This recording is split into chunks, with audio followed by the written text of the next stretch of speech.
you don't want just anyone in your home. And not just because, you know, it may be inconvenient, but because you can also lose a lot of money.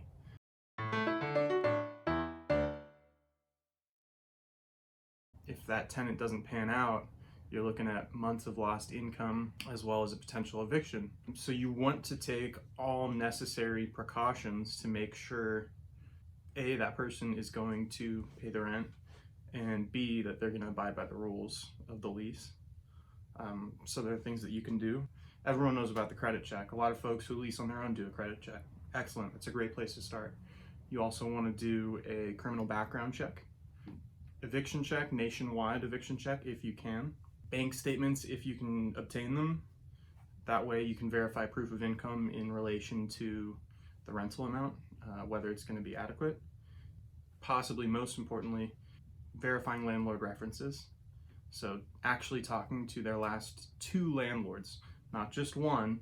Their last landlord might just be trying to get rid of them, so they'll tell you, that's a great tenant, they're all yours, so you want to talk to their last 2.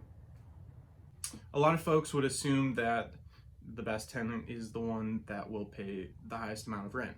Not always true.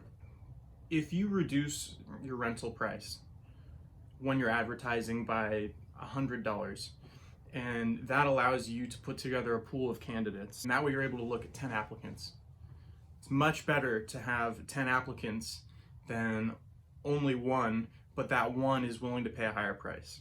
We've seen some pretty tough situations arise from owners who leased on their own. They put up a high price. They only had one candidate. So they thought, oh my gosh, I have to choose this candidate. Then 2 months later, I get the call. Property management, this is Andy. So this tenant, it's a duplex. The tenants really don't like each other. The one doesn't pick up her dog's poop. The other finds it appropriate to pick up the poop for her neighbor and tape it in a bag to her door. Now, if that's where the story ended, I would still be able to sleep at night. 3 weeks later, I get the call from the other tenant, the one that doesn't pick up the poop, but had the poop taped to her door. She says, I got mold in my freezer. Now, I've never heard of this because I didn't know that mold grew at freezing temperatures.